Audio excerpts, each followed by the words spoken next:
really close to this. I'm going to back away. I have some notes.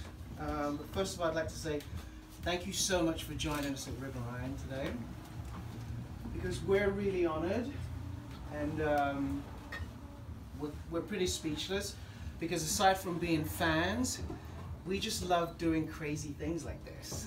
It's like, we just love it. So when we find collaborators to do it with us, like Atelier Swarovski, it's even better. I'd like to say thank you to the Atelier Swarovski team, in particular Russell, for just pulling the strings to make this happen. Thank you so much, Russell. We're having a fabulous season with Atelier Swarovski. We've just been having so much fun. And while we were downstairs getting ready to even prepare this, Russell and Erin were upstairs working on 2018, so, which is good. So I'm just going to say a few things leading up to John, but my name's Thomas Ribeiro, along with Erin Ribeiro, the boss of Rib&Rhein. Don't ever get that confused. So, John Grovsenor is Mr. Newport, and I say Mr. Newport because John is just, you know, Newport's got a certain sense of history, as clearly we all know. But I have my notes, if that's okay, and I just want to put my glasses on, just because there's some points I want to. Thank you. Thank you. So, John's an architect. He's also an artist, and I just love this guy. It's just he just puts out great energy, and it's not a surprise that wonderful projects keep coming your way, because you just exude an energy that just makes people want to be near you, and I love that. I love that. But you need to know some other things about John. John's been practicing architecture for over 30 plus years, right? Ancient. And John's particularly recognized for designing within a historical content, and his projects range from large-scale adaptive reuse to sensitive new construction. John earned his BS in psychology from Kenyon College. That was a very smart move. And M. Arch from Miami University. And he actually enjoys finding dynamic uses for historic landmarks. So Newport is clearly a great backdrop, right? John's boutique hotels, resorts, museums, residential projects have earned over 30 state and regional design awards, including numerous AIA Design Awards, the Doris Duke Historic Preservation Award, and the Outstanding Grow Smart Award. One major project that's currently going on is Astor Beechwood, which is the world-class art museum overlooking Newport's historic cliff wall. That's just going to be fabulous. Yeah. Right? We're all waiting. Oh, we're going to put the space right in the center. He might be able to afford it. Right? And I'm sure we all know the Car Museum, the Rib&Rhein Car Museum. The Governor of Rhode Island appointed John as a Director of Architectural Registration Board for Rhode Island, and John presently serves on the National Council of Architectural Registration Boards Committee for the Development of the Architectural Registration Exam.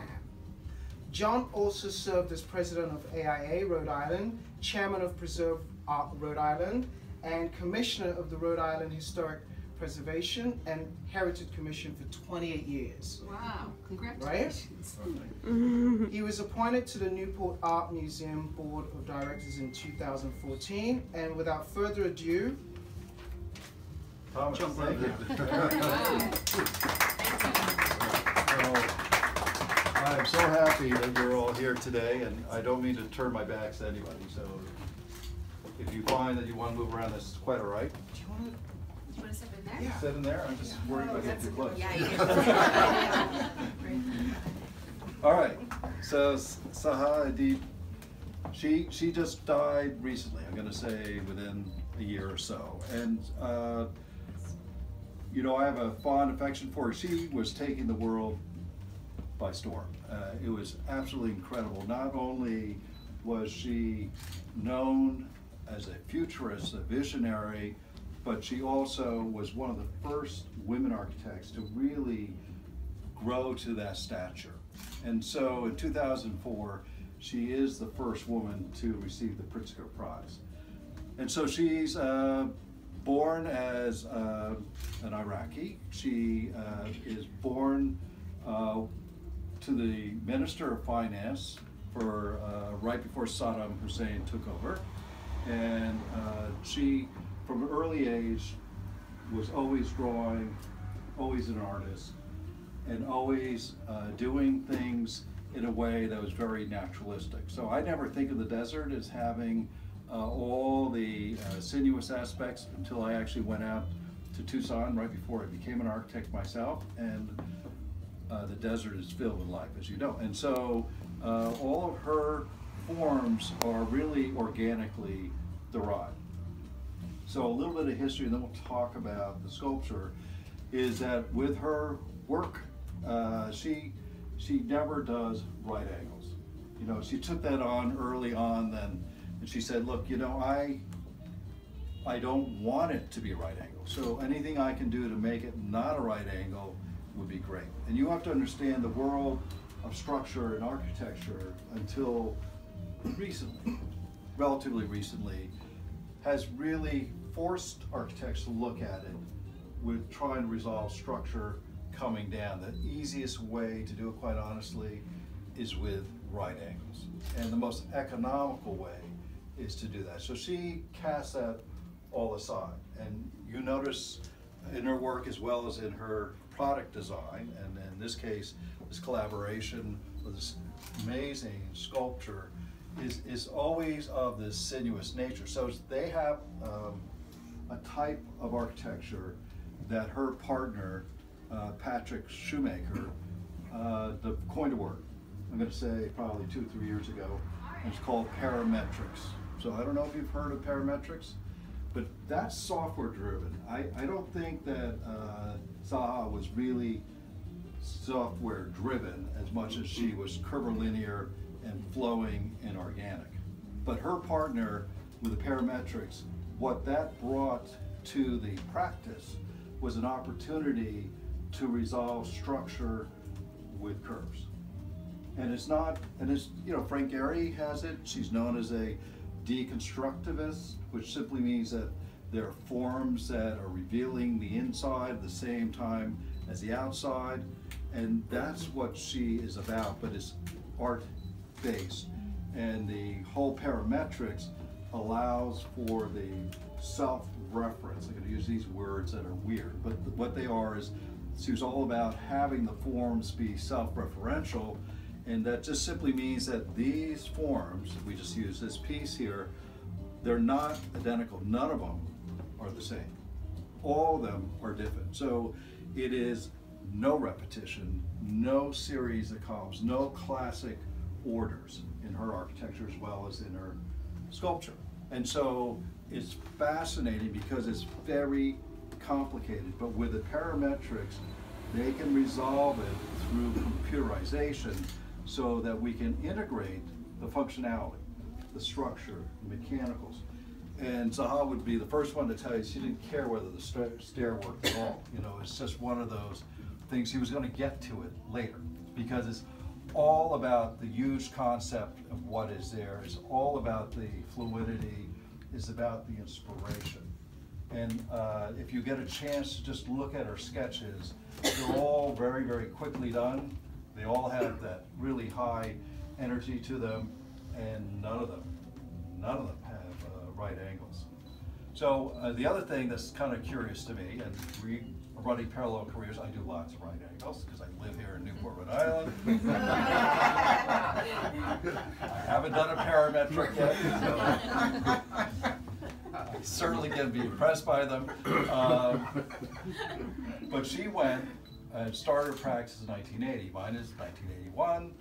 I'm 65 this year. She died a year ago at 65. And so what she was doing as it evolved along, no one wanted to buy. So the first 14 years of her practice, she never built a thing. How can an architect not build a thing and be happy? So what was happening is she's really an academic. That's where the source of her inspiration comes from. And then after 14 years, she took over the world. And I'm saying it was really through competitions. And so that's Grovsenor, you might know that name. Some of these other greats, they all start with competitions. And it's all idea-based. It's all the inspiration that is what brings them to a higher plateau. In this case, it was amazing. She took off. She had moved to the UK, started her practice, I believe it was in London, and then she's been around the world. She was working absolutely everywhere, not one single project type, but all very large, monumental types. I can't name them all. A lot of them are foreign names, so I can't pronounce them correctly, but if you get a chance, the one that I do know that I've been to is in Cincinnati. That was one of her earlier ones, and it's about a store and about how it unfolds. And she was always going to do it to context. And that way she is like Grovsenor. So every building is different. The only thing that will drag you to realize that it's probably hers is that it's highly unusual. There are no right angles, and that it has a whole new look to it. And some are very fractured, some you may not like, but some are spectacular. All are really quite beautiful. So let's talk a little bit about what she did for products. And so she never married, she never had any children, but what she did is she just dedicated her life to the art. And she grew to an office of 450 people right before she died. And so she had all the support for the inspirations that she was providing. But what she cared about most was this form. And it was the sinuous curves.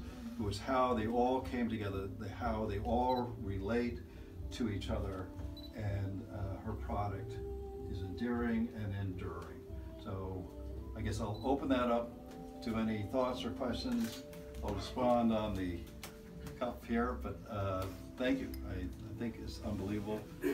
And thank you, Thomas and Aaron. I mean, what an amazing opportunity to see this spectacular creation, which is hers, which the combination of the crystals, I don't know if she worked with them at the time, but they are spectacular in how they resolve together. It's unbelievable.